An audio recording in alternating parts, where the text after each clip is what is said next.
এ ছোট লোকে ওঠ, ছাড় কি বলে শোন। কি হয়েছে বন্ধু, কি বলবি তুই? হেক, তুই আবার বন্ধু বলিস, ছাড়ার কানের নিচে আর একটা দিব নাকি? আরে সাব্বির, ও ঠিকই বলছে, ও আজকে থেকে আমার বন্ধু বলেই ডাকবে। স্যার, বন্ধু বলে ডাকবে মানে কি উল্টা পাল্টা কথা বলিচ্ছেন? আমি উল্টা পাল্টা বলতেছি না, আমি ঠিকই বলতেছি। এ আরমান শোন, আজ থেকে তোর এখানে কাজ করতে লাগবে না। কাজ করা লাগবে না মানে ওরে বের করে দিবেন? ওরে কাজ থেকে বের করে দিব না। তোমাদের যেহেতু এতই সমস্যা হচ্ছে ও আমার নাম ধরে ডাকলে, বন্ধু বলে ডাকলে, এই কারণে আমি একটা চিন্তা করলাম, তোমাদের যে এত অপমান হয়, ও সামান্য একটা লেবার, এই জন্য। তাইলে তো ওরে লেবারের কাজে কখনোই রাখা যাবে না, ওরে আমার ম্যানেজার বানাবো। স্যার, ম্যানেজার বানাবেন মানে? ম্যানেজার তো আমি।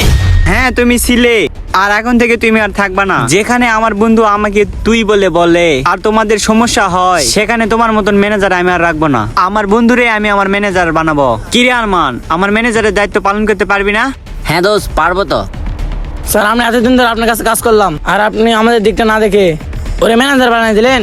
আরে আমি তো ওরে ম্যানেজার বানাইতাম না, তোমাদের জন্যই তো আমি ওরে ম্যানেজার বানাইলাম। ও আমার বন্ধু মানুষ, ও আমারে তুই বললেই তোমাদের সমস্যা হয়, তোমাদের মান সম্মান যায়, আমারও মান সম্মান যায়, তাই ওরে আমার ম্যানেজার বানাই দিলাম। ও আজ থেকে এই ভাটার ম্যানেজারের দায়িত্ব পালন করবে। এখন তো সমস্যা হবে না, ও আমাকে তুই করে বললে। স্যার, তাই বলে লেবার থেকে একবারে ডিরেক্ট ম্যানেজার বানিয়ে দিলেন? আমার ভাটা আমার মন যা চাই আমি তাই করব। তোমাদের কি কোনো সমস্যা? যদি কোনো সমস্যা থেকে থাকে তাহলে তোমরা আমার ভাটা থেকে বের হয়ে যাও। না স্যার, বের হয়ে